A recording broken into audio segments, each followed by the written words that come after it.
மாணவன் விக்னேஷ் என்பவர் தேனி மாவட்டம் போடி பொறியியல் கல்லூரியிலே படித்துக் கொண்டிருந்த அரசு பொறியியல் கல்லூரியிலே அங்கே 13/2/2025 அன்று மர்மமாக இறந்து கிடக்கின்றார். அந்த தடயங்களை எல்லாம் பார்க்கின்ற பொழுது ரத்தங்கள் எல்லாம் நிறைய சிதறி கிடக்கின்றது. உடம்பில் கழுத்தில் காயங்கள் இருக்கின்றன.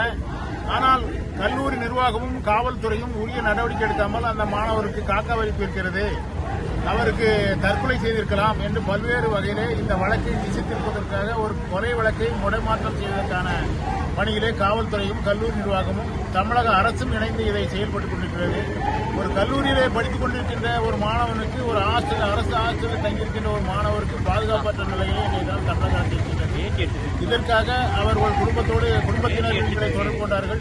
திருநெல்வேலி ஒருங்கிணைந்த மாவட்டம் நாங்கள் அவர்களுக்கு முழு ஆதரவு கொடுப்பதோடு அல்லாமல் இந்த விஷயத்தை நம்முடைய சட்டமன்ற குழு தலைவர் மரியாதைக்குரிய நயனா நாகேந்திரன் அவர்கள் இன்றைய காலையிலே கூறியிருக்கின்றோம். அவர் அந்த விஷயத்தை தமிழக முதல்வரினுடைய கவனத்துக்கு கொண்டு செல்வதாக கூறியிருக்கிறார்கள். அதோடு மட்டுமல்லாமல் இந்த மனு கொடுத்தவுடன் நம்முடைய மாநிலத்தினுடைய தலைவர் மரியாதைக்குரிய அண்ணாமலைஜி அவர்களுடைய கவனத்துக்கும் இதை கொண்டு செல்வோம்.